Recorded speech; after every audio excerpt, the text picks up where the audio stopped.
It's Tuesday on Daily Delivery. I am Michael Rand. Glad to be back for another day. Hope you guys are having a good one out there as well. Good show coming up. Kent Youngblood from the Star Tribune joins me here in just a little bit to talk Gopher women's basketball and Lynx basketball. Kent covers both of those things. Interesting times for both those teams.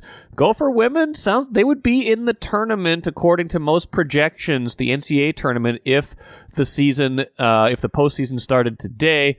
It, of course, does not. They don't call it January Madness. They call it March Madness. We got a couple months to go, a long way to the finish line, but things looking up for the Gophers under Dawn Plitzawhite.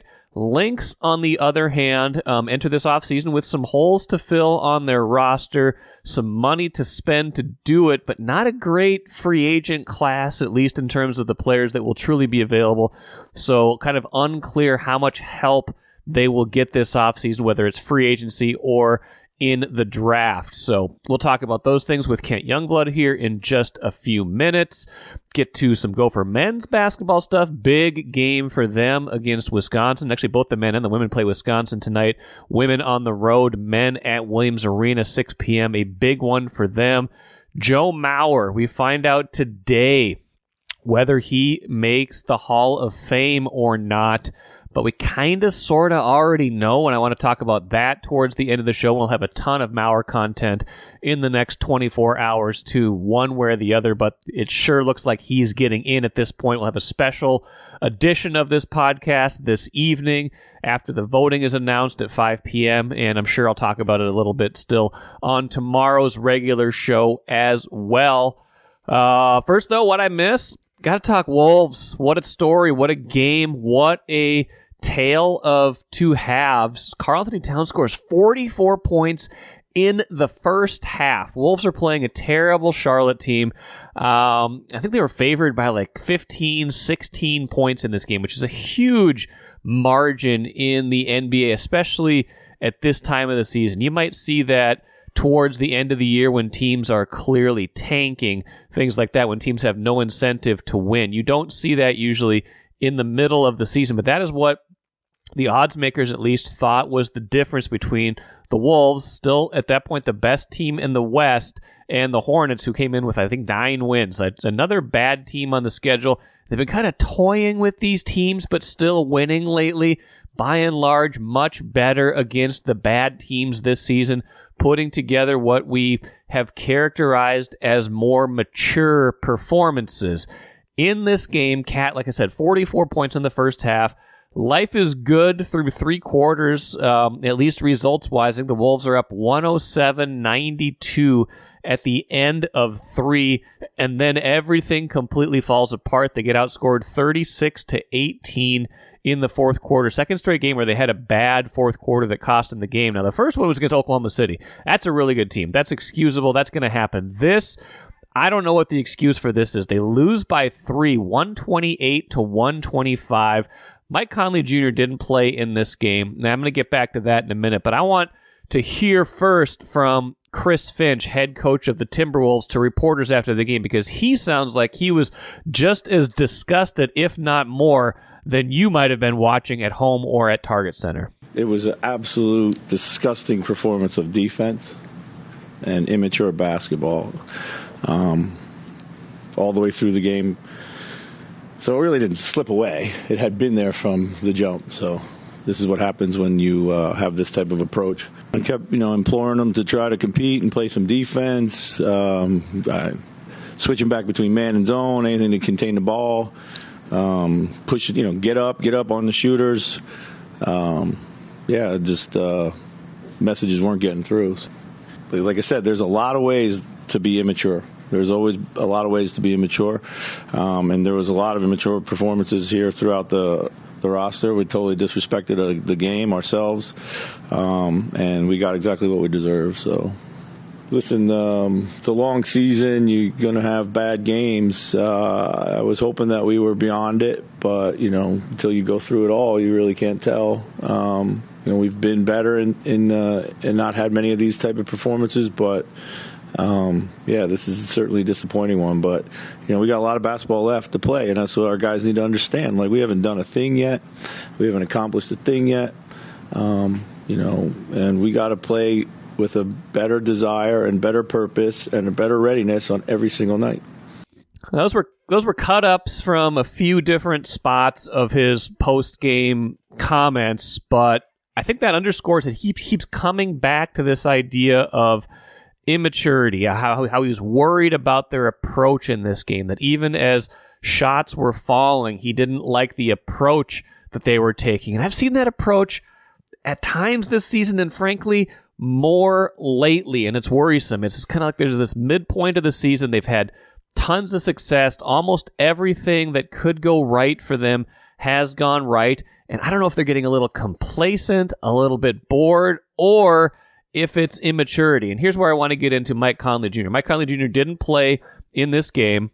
He's been having a little bit of hamstring tightness, but more or less this was just rest, a maintenance day. Wolves figure they can win without Mike Conley Jr., and they certainly had the talent to beat the Hornets without Mike Conley Jr. You don't need him to win this game.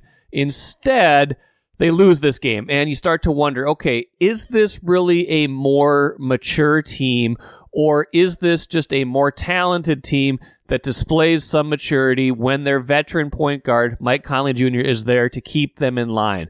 Now, just one game, so we won't draw any definite conclusions, anything bigger than this sample size, but it does bear watching, right? Because Mike Conley Jr., as great as he's been for this franchise since he came over in that trade last season, as great as that trade was, remember, I've brought this up many times, but Mike Conley Jr., Nickeil Alexander-Walker, and 3 second-round picks, and they offload D'Lo at the same time. It was just a master class in upgrading what you need, upgrading in a lot of ways. Conley has been everything as advertised and more. You've heard Chris Finch, you've heard Tim Connolly, I think even on this podcast, talking about how he can't really imagine life without Mike Conley Jr. Well, guess what? You're going to have to imagine that life at some point in the not-too-distant future. Mike Conley is not young. He's 36, and he's on an expiring contract. This is the last year of his contract. Wolves don't have a real succession plan at point guard. That's problematic for the big picture. For right now, for this year, they are well positioned. They are in good shape. They've got a roster that they like. But if Mike Conley Jr. doesn't play, and this is the result, Karl-Anthony Towns going for 62 points total in this game, but being a plus-minus zero in the game because they don't play a single bit of defense in this game, that's problematic. If everybody else, if the body language, if the effort, if the focus isn't there, and you correlate that to Mike Conley Jr. not being there, that's problematic because you do have to then ask the question that I already asked. Is this team more mature or are they just more talented? And when Conley's gone, these same problems that they've had of focus in the past are going to come right back. Now, they still lost some games last year after Conley arrived to these lesser teams, but I think by and large you can draw a straight line between the arrival of Mike Conley Jr. and an increased, or at least a perceived increased maturity that shows up, but maybe it's not a consistent maturity. So that's what I'm worried about. That's what I'm worried about right now with this team. And again, just one game. They've shown over the course of this season that they at least have the ability to beat these bad teams, that they have the amount of requisite focus in most of these games.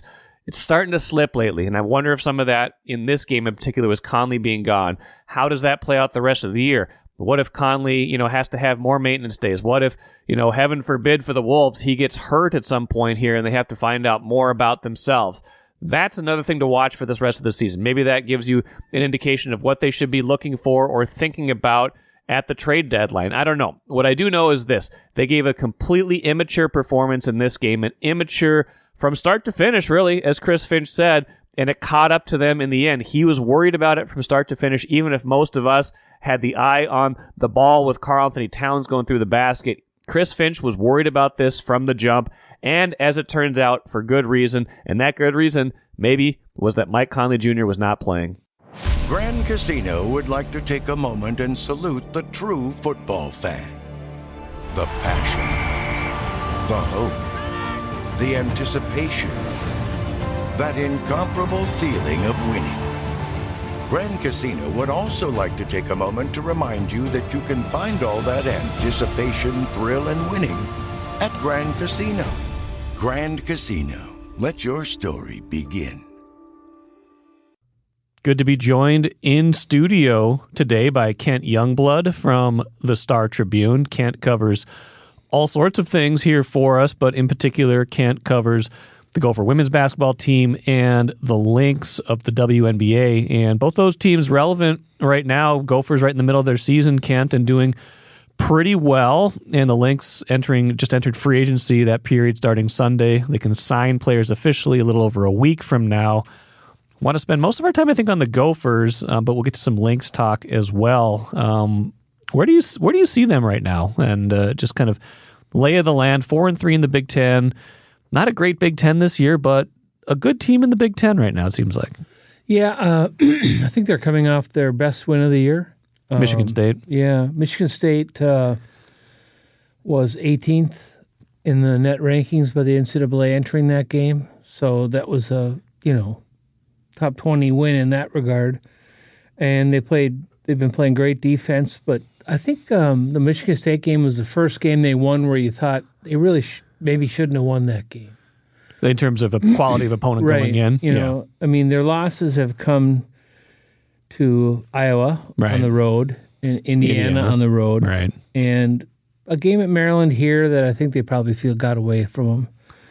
But yeah, you're right. The Big Ten isn't as elite as last year, but I think it's maybe in some ways deeper than it was last year in the sense that anywhere from like maybe 1 to 9, anybody can kind of surprisingly win in any night. I mean, last night Purdue stayed within 3 points of Indiana. So and you saw Ohio State beat Iowa and storm the court. Yeah, and try to hurt Caitlin Clark. Caitlin Clark, that was a scary situation. Glad it seems like she's okay. The funny thing was, and I saw the video, and it was not very cool, but she flopped.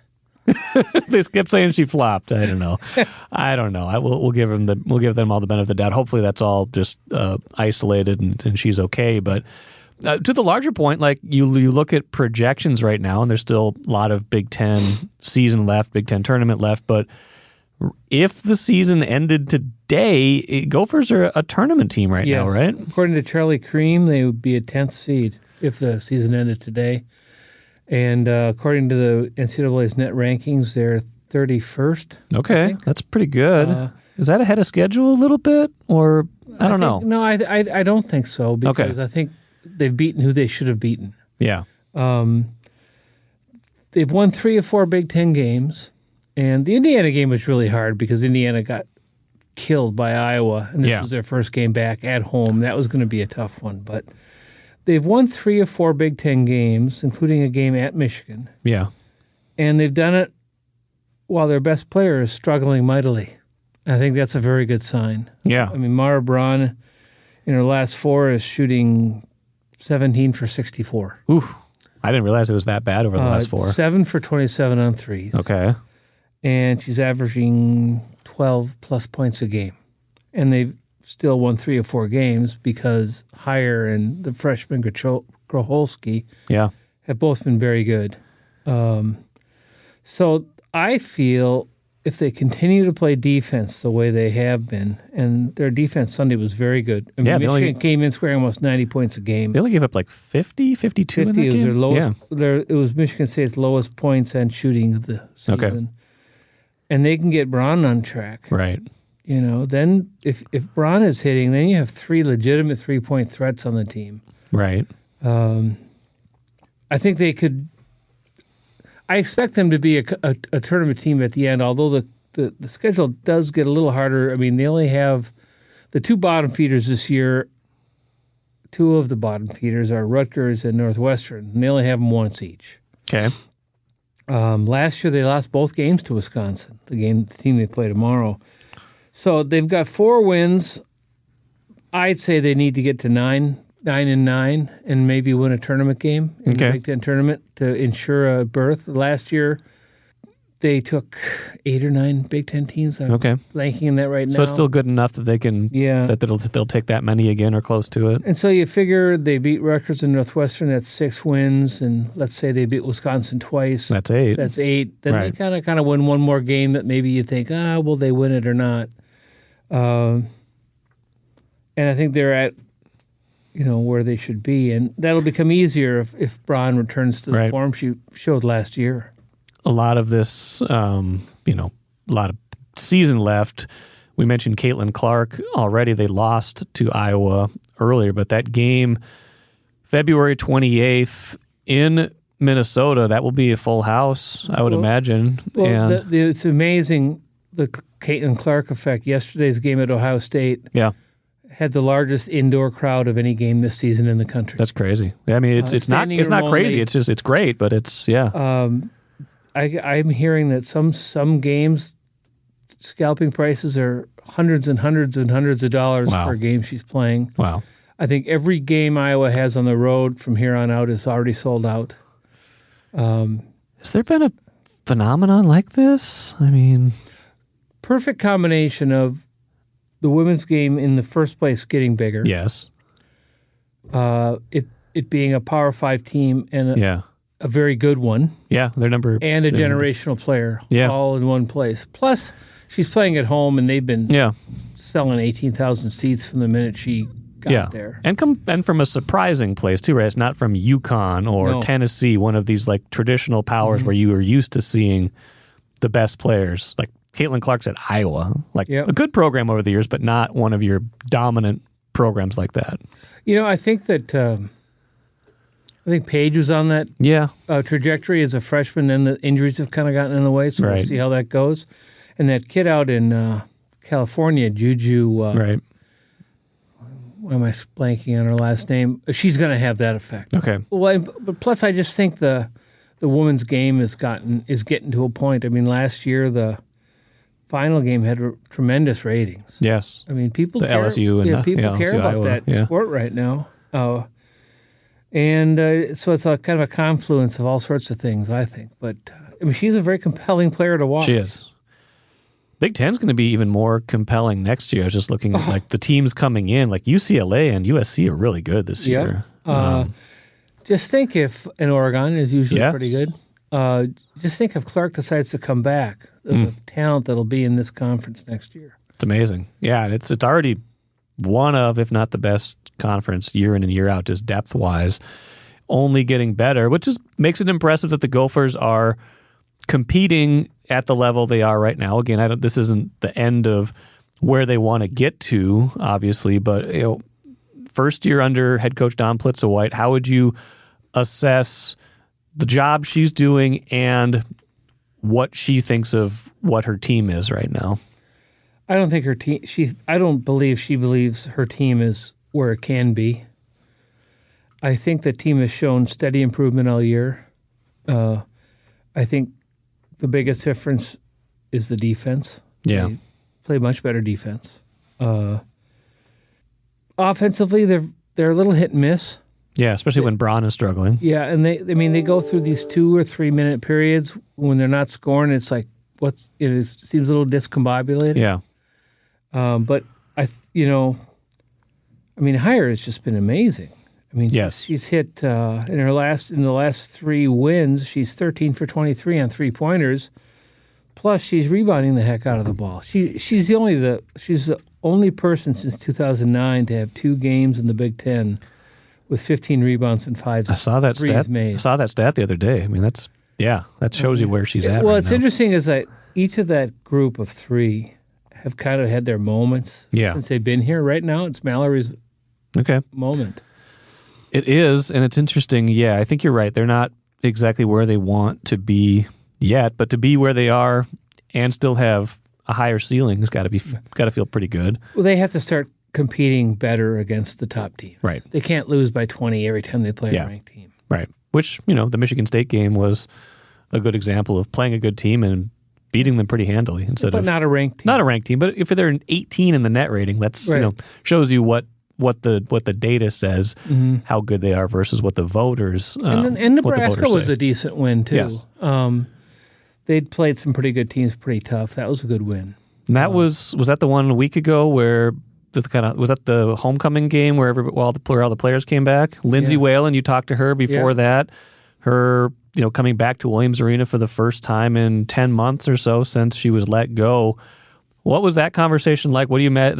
It seemed like she really got into the weekend. I saw all of her social media postings. She was like taking pictures with all the old teammates. I'm sure that was fun, but also some emotion there. Obviously, just both ways.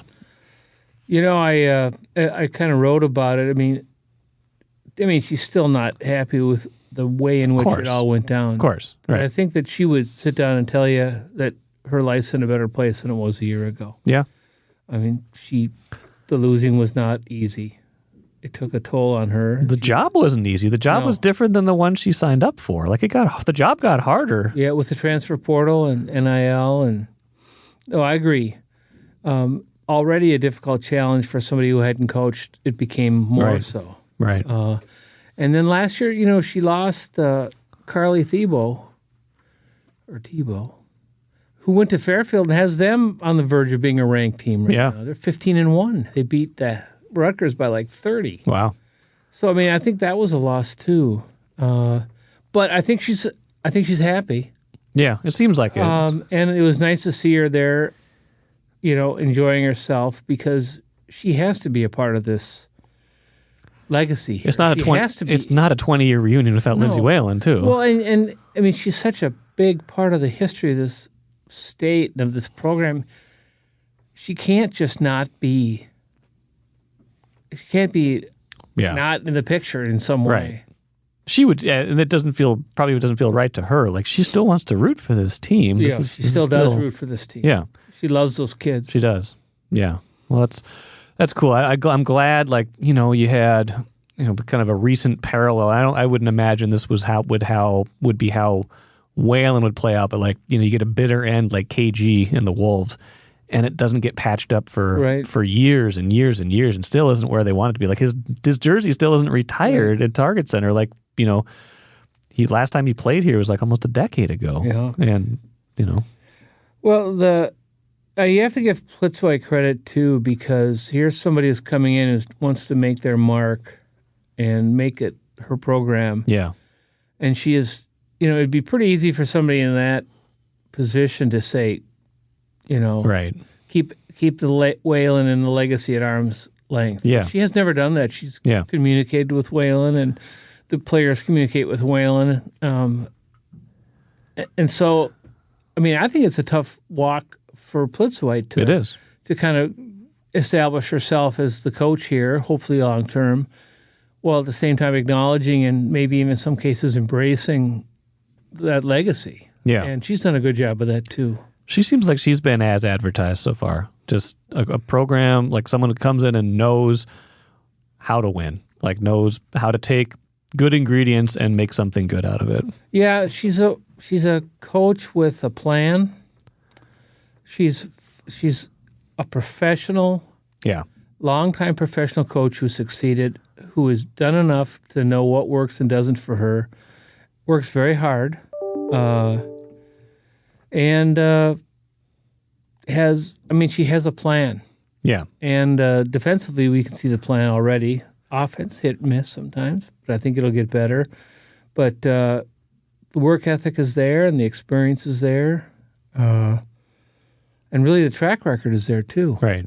Yeah. Although, in her absence, West Virginia is every bit as good as it was last year. Yeah, but I'm sure like some of that is, some of the players she brought in, some of what she started there or continued there at the very least. Let's switch gears, talk a little WNBA before we go. Sunday marked the beginning of WNBA free agency. I read your story just kind of about how probably not going to be some big splash moves for the Lynx, just owing to where they are, where the free agent class is this year. I looked on some other sites, like places trying to project where different free agents are going to go. Not a lot of like big names that are linked to Minnesota right now. Especially in the positions they'd like to kind of upgrade. Yeah. There just aren't point guards out there that are available that they'd be interested in.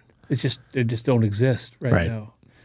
And I think to a certain extent the post as well. they need to upgrade their depth at the point guard position, I believe, and I think they'll try to do that. But I think they're going to work hard on the draft. They've had some success mid-round in the first in recent years. Yes. I think they think Collier is going to continue her ascent. And I think they'll work hard to re-sign some key players, Bridget Carlton, for example. Yep. I mean, they had an 0-6 start, and then they were pretty competitive after that last year. I think they believe that, if Lindsay Allen stays healthy and she kind of proves she could be a point guard on a winning team, get some depth there, maybe find some depth in the post and stay healthy, they could, in this era of super teams starting to emerge in this league, it's not going to be easy. But I think they can be competitive. I've been covering the league now for 10 plus years. Yeah. And not only has the athletic level in that league grown by leaps and bounds in that decade, just in terms of just how good the players are. Yeah. But it's a much better run league than it was. You've said that 10 before. years ago. Yeah, you've said that before. Yeah. I mean, 10 years ago, if you had your you-know-what together and ran a good program, you were going to be a good team. Yeah. Now most teams are pretty well run, and they know what they're doing, and they're acquiring the right talent and drafting the right people. So it's a much more competitive environment than it used to be. Plus, there's enough money now that some people can jump in and, like New York, kind of buy together a team. But it's going to be tough catching Las Vegas if they keep that thing together. I was going to say, how, obviously, playoffs are a baseline where you try to get to, and 8 of the 12 teams make it, and they made it last year. Won a playoff game even, which was a good kind of marker for where they're at that point. But, how do they kind of get back on the path where not just trying to be, not just finishing around 500, making the playoffs, but getting back to that mode where, can they 4 titles in 7 years? I don't know if that's realistic, but how do they build this back into, top 4 in the league? You have to finish top 4, get a home. Yeah. Deal advantage in the first round.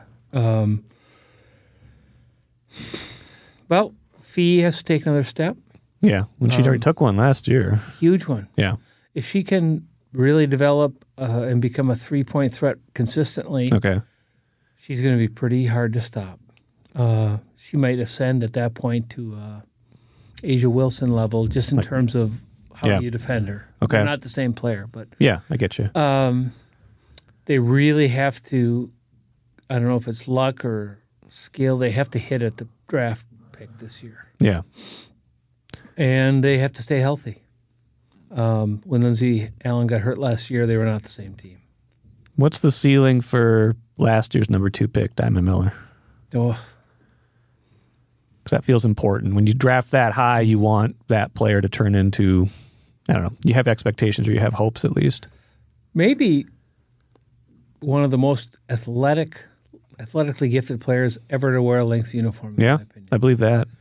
I think that if she had some off-season knee surgery, that's probably going to impact how much she can do during the off-season to get ready. Okay. So, but I do expect they would hope she'd take another step. Okay. I mean, she had her highs last year were kind of extraordinary. Yeah. But their consistency wasn't there. Maybe just getting more consistent would be a key for her. You see that a lot with rookies sometimes. You do. It's just, it's or a different freshmen league. in the Big Ten. It's a different league, right? It's just it's a step up, and you get high, you get down on yourself, or it's just the competition. It's just different. So, but they had some. I mean, they've hit, like you said, they've done. Aside from high picks, Collier was not 7th. She was 7th, and Dorka Uhas was 17th. Yeah, I mean, they've found some key core players that haven't been top 3 picks. Crystal Dangerfield was 2nd round, won Rookie of the Year. Right. That's just a story for another time. But that would have been, if she would have materialized and kept growing, that would have been their point guard solution. But just kind of fizzled out at a certain point. I don't know what happened there exactly, but yes, they have identified. They've done a very good job of identifying talent after the top 5, which in this, although the increase in athletic ability in women's basketball in general, I think, has deepened the draft in general. From, over what it was.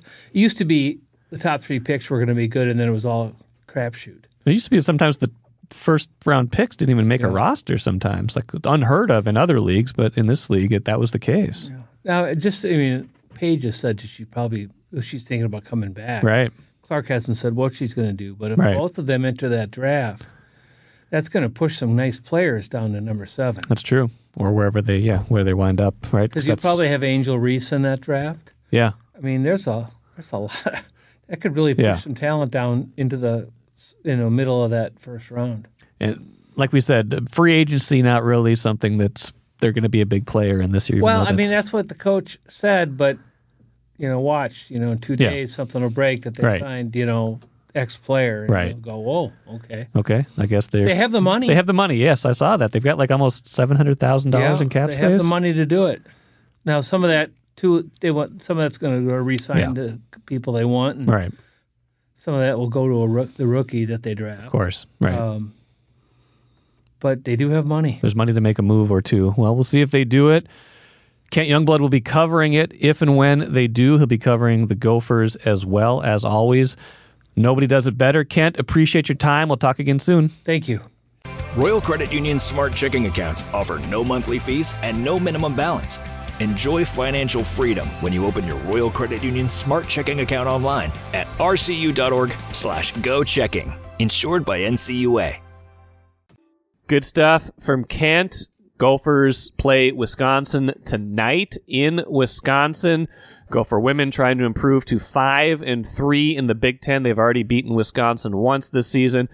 Like you said, you got to stack up the wins where you can, just like we talked about at the beginning of the show with the Timberwolves. You got to stack up the wins against the teams you're supposed to beat. And, where the Gophers have been in the past 3-4 years, they haven't really had a lot of teams they were supposed to beat, right? They were one of the teams that, at a lot of times, other teams were supposed to beat. The threshold is higher now. The bar has been raised. We know kind of where this team is at. Not a great team yet, but a good team, a team that probably should win this game, even if it is a Big Ten road game tonight. So that is a test for them, and we'll be curious to see if they pass it. Now, the men's basketball team, on the other hand, has a different kind of test, also against Wisconsin, tonight at Williams Arena. Wisconsin playing very well right now, a ranked team.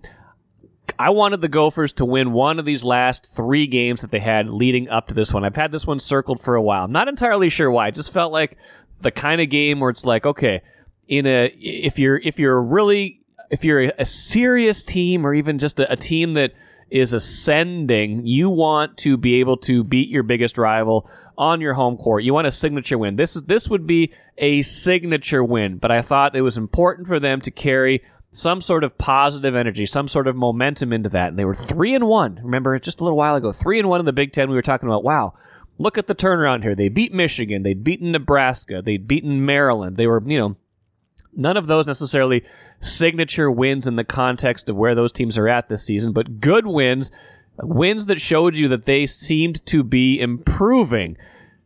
They have a tougher stretch of games now, and they lost to Indiana, lost the one at home to Iowa, which got away from them. That one probably was the one that hurts the most. And then they go and lose again at Michigan State. So now they're 3-4 in the Big Ten. They've lost 3 in a row after that 7-game winning streak, and some of those Big Ten wins. So that's credible in that regard. But they're 3-4 now in the Big Ten. They're dealing with some adversity, which they dealt with plenty last year. If they are going to kind of take control of the narrative again, to take control of the positive narrative again of this season, they got to win this game. It's not like the season's over if they don't, but if they want to reinforce this narrative of improvement, if they want to reinforce this narrative of, hey, pay attention to us this season, they need to win this game flat out tonight. So that is another thing to watch for on Tuesday. That brings me to the cooler, the thing we will all be watching the most probably on Tuesday evening, though, is whether Joe Mauer gets into the Baseball Hall of Fame, whether he is elected. We find out the results of the voting at 5 p.m. tonight. We kind of already know, though, which is maybe what I want to finish with here. We're going to talk way more about Joe, his candidacy, his probable election tonight on a special episode, like I said, and tomorrow I'm sure we'll bring it up too. I want to talk right now just for a minute about what we, the taking the mystery out of sports. Like we got this baseball Hall of Fame tracker. We've had it for a while. Not a bad thing or a good thing. I'm not saying, don't do this. This is bad. I'm just saying this is another example of where our quest and our thirst for knowledge, our thirst for certainty to know, to have all the data presented to us is maybe taking a little bit of the fun out of it. It would be kind of fun if we went in tonight and we had no real idea. We just had speculation. We could be surprised by the vote total that came out in the end because we had no idea where Joe Mauer stood in all of this. We could say, wow, he got in, or oh man, he got that. Right now we kind of know already because we've seen through the Hall of Fame tracker website. Again, not good, not bad, just a thing that exists because it can exist. We know that right now, in the more than half the ballots that we have seen publicly, he has 83% of the vote on those ballots. So he's well above the 75% threshold. Phil Miller's story today made it clear that anybody who's gotten to this point above 80% has gotten in. It's basically a virtual lock that he will make it tonight. But there's like that 1% uncertainty that we don't know about, and maybe that's the reason to still pay attention to this tonight. But it's basically we already kind of know. Knowing what we know, the certainty of things makes the final tally sometimes, the final results of things a little bit anticlimactic. We know who's supposed to win games. We know what's supposed to happen in certain matchups, righty versus lefty. We know the cool zones, the hot zones of batters. Just countless examples of how things are supposed to play out. And when you know how things are supposed to play out, you aren't surprised when they do. It is expected. And you can say, well, that confirmed my suspicions. This is even more different. This is like we basically know that he is going to get into the Hall of Fame tonight. And it's great for him. It doesn't diminish the accomplishment. It just dilutes in some way the moment. And that is what I wanted to lead. That's what I wanted to lean into here a little bit at the end of the show. The dilution of the moment as we gather more information. But again, small point, doesn't really matter in the end. The information becomes the same. It becomes what it is. When we'll know everything will be the same at 5:01, I'm sure. It's just a little bit of that moment becomes, we kind of already knew that. There's not a surprise in any of this. That will do it for me today. Like I said, special episode coming up tonight. Lavelle E. Neal III expected to join me for that. More stuff on tomorrow's show as well. Until then, enjoy the rest of your Tuesday. I'm Michael Rand. We'll talk to you later.